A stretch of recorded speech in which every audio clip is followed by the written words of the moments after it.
नमस्कार दोस्तों, स्वागत है आपका अपने YouTube channel RB GK classes पर। दोस्तों आज की वीडियो काफ़ी इंपॉर्टेंट होने वाली है फ्रेंड्स, क्योंकि आज हम लोग जीके के प्रीवियस ईयर के अति महत्वपूर्ण प्रश्नों को डिस्कस करेंगे फ्रेंड्स, जो कि प्रीवियस ईयर परीक्षाओं में बार बार पूछे गए हैं फ्रेंड्स। अगर दोस्तों आप चैनल पर नए हैं तो चैनल को सब्सक्राइब कर लीजिए और वीडियो को लाइक कर दीजिए ताकि और बेल आइकन को प्रेस कर दीजिए ताकि इसी तरह की वीडियो आपको मिलती रहे। देखिए फ्रेंड्स, आज का पहला प्रश्न है, निम्नलिखित में से किस गुप्त शासक को उसकी सैन्य उपलब्धियों के कारण भारतीय नेपोलियन कहा जाता है, यानी कि भारत का नेपोलियन कहा जाता है? चंद्रगुप्त प्रथम को, चंद्रगुप्त द्वितीय को, या श्रीगुप्त को, या फिर समुद्रगुप्त को? तो देखिए फ्रेंड्स, भारत का नेपोलियन किसे कहा जाता है? समुद्रगुप्त कहा जाता है। ठीक है फ्रेंड्स। अब देखिए समुद्रगुप्त की अन्य कौन सी उपाधि है? तो भारत का नेपोलियन तो हो ही गया फ्रेंड्स। देखिए भारत का नेपोलियन इसलिए कहा जाता है क्योंकि इन्होंने अपने नेतृत्व में बहुत सारे नेतृत्व किया था अभियानों का और उस पर विजय प्राप्त की थी, इसलिए इन्हें भारत का नेपोलियन कहा जाता है। और देखिए फ्रेंड्स, अन्य उपाधि कौन सी है? देखिए फ्रेंड्स, एक उपाधि है कविराज की उपाधि। देखिए फ्रेंड्स, बहुत ही इंपॉर्टेंट है फ्रेंड्स कविराज की उपाधि। देखिए वे एक विशेषज्ञ बीड़ा वादक थे और उन्होंने कई कविताएं लिखी थी, इसलिए इन्हें कहा जाता है कविराज कहा जाता है। बहुत ही इंपॉर्टेंट है फ्रेंड्स और ये बार बार परीक्षाओं में पूछी गई है। देखिए अब देखिए परम भागवत भी इन्हीं की उपाधि है। और देखिए व्याघ्र पराक्रमांक, ये भी इनकी उपाधि है और जो कि बहुत ही इंपॉर्टेंट है फ्रेंड्स। अब देखिए फ्रेंड्स, भारतीय इतिहास में जो गुप्त साम्राज्य का काल है उसे क्या कहता है? स्वर्ण युग कहा जाता है। ये भी प्रश्न पूछा जाता है फ्रेंड्स, तो इसको भी आपको अच्छे से याद कर लेना है। अब देखिए फ्रेंड्स, अगला प्रश्न है,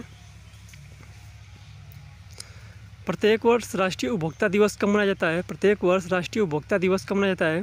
24 दिसंबर, 5 जून, 24 अक्टूबर या 5 दिसंबर? तो 24 दिसंबर जो है प्रत्येक वर्ष राष्ट्रीय उपभोक्ता दिवस मनाया जाता है फ्रेंड्स। 5 जून को आप जानते हैं पर्यावरण दिवस मनाया जाता है। अब देखिए 24 अक्टूबर को यूनाइटेड नेशन दिवस मनाया जाता है फ्रेंड्स। अब देखिए 2 दिसंबर को कौन सा दिवस मनाया जाता है? बहुत ही इंपॉर्टेंट है फ्रेंड्स, 2 दिसंबर को मनाया जाता है कंप्यूटर साक्षरता दिवस, जो कि बहुत ही इंपॉर्टेंट है फ्रेंड्स और बार बार पूछा जाता है। और 4 दिसंबर को मनाया जाता है भारतीय नौसेना दिवस, ये भी बहुत बार पूछा गया परीक्षाओं में। 10 दिसंबर को मानव अधिकार दिवस मनाया जाता है, ये भी बहुत ही इंपॉर्टेंट है फ्रेंड्स। और 24 दिसंबर को राष्ट्रीय उपभोक्ता अधिकार दिवस मनाया जाता है, जो कि बहुत ही इंपॉर्टेंट है। ठीक है फ्रेंड्स। और देखिए 25 दिसंबर को सुशासन दिवस यानी गुड गवर्नेंस डे मनाया जाता है, ये भी बहुत बार पूछा गया फ्रेंड्स। तो जो कि ये सारे जो दिवस हैं बहुत ही इंपॉर्टेंट है फ्रेंड्स, तो इनको आपको अच्छे से याद कर लेना है।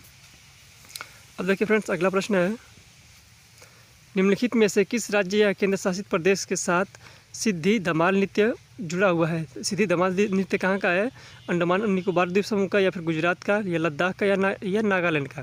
तो सिद्धि धमाल जो लोक नृत्य है कहाँ का है? गुजरात के फ्रेंड्स, यानी कि ऑप्शन नंबर बी इसका राइट आंसर है। अब देखिए गुजरात के अन्य लोक नृत्य कौन से है जो कि बहुत ही इंपॉर्टेंट है फ्रेंड्स? गरबा बहुत इंपॉर्टेंट, गरबा जो है बहुत इंपॉर्टेंट है फ्रेंड्स, बार बार पूछा गया है। डांडिया भी पूछा गया है।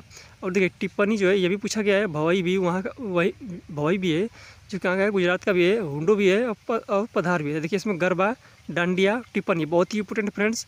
ठीक है। और ये सिद्धि धमाल इसमें बहुत ही इंपॉर्टेंट है गुजरात के लोक नृत्य, इसको आपको अच्छे से याद कर लेना है। अब देखिए अगला प्रश्न है, सांस्कृतिक उत्सव त्रिशूर पूरम किस राज्य में मनाया जाता है? त्रिशूर पूरम कहाँ मनाया जाता है? पश्चिम बंगाल में, तेलंगाना में, केरल में, या कर्नाटक में? देखिए फ्रेंड्स, त्रिशूर पूरम जो है वो कहाँ मनाया जाता है? केरल में मनाया जाता है, यानी कि ऑप्शन नंबर सी इसका राइट आंसर है फ्रेंड्स। अब देखिए केरल के अन्य जो है त्यौहार कौन कौन से हैं? ठीक है फ्रेंड्स। अब देखिए ओणम जो बहुत ही इंपॉर्टेंट है फ्रेंड्स, बार बार पूछा जाता है, एसएससी का तो फेवरेट है फ्रेंड्स और रेलवे के भी एग्जाम में कई बार पूछा गया है। Boat festival. देखिए मकर बिलक्कू तो बहुत ही इंपॉर्टेंट है फ्रेंड्स। देखिए ओणम और मकर बिलक्कू बहुत ही इंपॉर्टेंट है फ्रेंड्स, बहुत इंपॉर्टेंट। ठीक है। और थेयम भी बहुत इंपॉर्टेंट है और बिशु भी, ये चारों जो त्यौहार है जो केरल के हैं बहुत ही इंपॉर्टेंट है। और त्रिशूर पूरम, 5 जो है बार बार पूछे जाते हैं, आपको इसे अच्छे से याद कर लेना है। ठीक है। अब देखिए जो संस्कृति उत्सव त्रिशूर पूरम है फ्रेंड्स, वो बड़कपुरनाथ मंदिर यानी शिव मंदिर है उसमें मनाया जाता है। ठीक है। और एक वार्षिक हिंदू त्यौहार आयोजित किया जाता है, इनकी एक बार वर्ष में एक बार आयोजित किया जाता है फ्रेंड्स। तो चलिए अगला प्रश्न देखते हैं, भारत का संविधान कब लागू हुआ था? 1950 में, 1947 में, 1949 में, या 1948 में? तो भारत का संविधान जो फ्रेंड्स लागू कब हुआ था? तो 26 जनवरी 1950 ईस्वी को लागू हुआ था, यानी कि 1950 इसका राइट आंसर है, ऑप्शन नंबर ए। अब देखिए फ्रेंड्स ये बनकर तैयार कब हुआ था? 26 नवंबर 1949 को बनकर तैयार हो गया था संविधान द्वारा, बनकर तैयार हो गया था, यानी कि अपनाया गया था संविधान सभा द्वारा। और ये लागू कब हुआ था? तो 26 जनवरी 1950 ईस्वी को लागू हुआ था। अब देखिए अगला प्रश्न है, भारत के संविधान में अर्धसंघीय शासन प्रणाली की विशेषताएं किस देश से संविधान से ली गई है? देखिए फ्रेंड, यूएस से ली गई है, फिर दक्षिण अफ्रीका से, यूके से, या कनाडा से?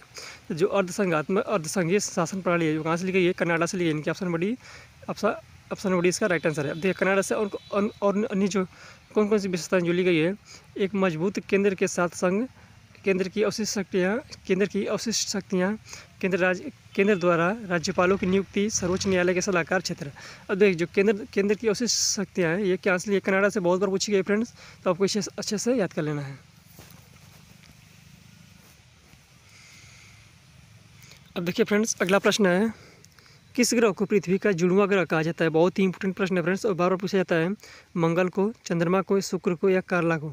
तो जो पृथ्वी का जुड़वां ग्रह कहा जाता है फ्रेंड्स वो शुक्र कहा जाता है, यानी ऑप्शन नंबर सी इसका राइट आंसर है।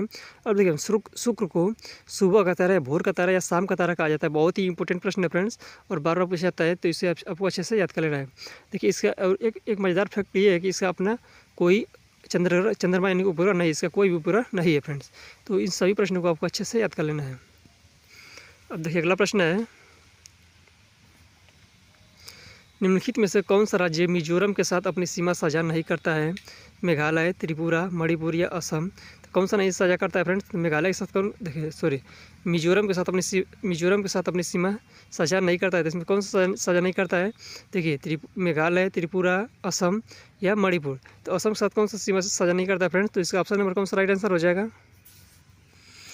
मिजोरम से सीमा साझा नहीं करता कौन सा राज्य है, मेघालय, यानी कि ऑप्शन नंबर ए इसका राइट आंसर है। अब देखिए अगला प्रश्न है,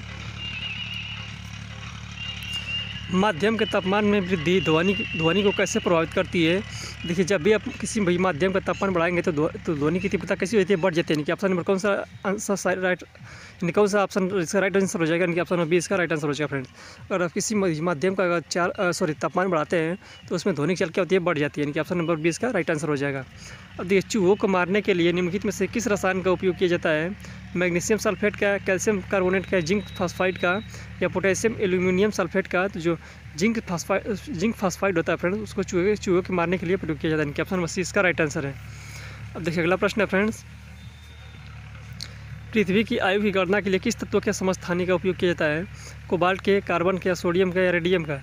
तो पृथ्वी की आयु ज्ञात करने के लिए फ्रेंड्स कार्बन का C14 होता है उसका प्रयोग किया जाता है, यानी कि कार्बन के समस्थानी का प्रयोग किया जाता है, यानी कि ऑप्शन नंबर बी इसका राइट आंसर है फ्रेंड्स। अब देखिए अगला प्रश्न है फ्रेंड्स, किस वायसराय को भारतीय रेलवे का जनक कहा जाता है। बहुत ही इंपॉर्टेंट प्रश्न है फ्रेंड्स और बार बार पूछा गया परीक्षाओं में। Lord Dufferin, Lord Dalhousie, Lord Hardinge या उपरोक्त में से कोई नहीं। लॉर्ड डलहौजी है फ्रेंड्स भारतीय रेलवे के जनक कहा जाता है, कि ऑप्शन नंबर बी इसका राइट आंसर है।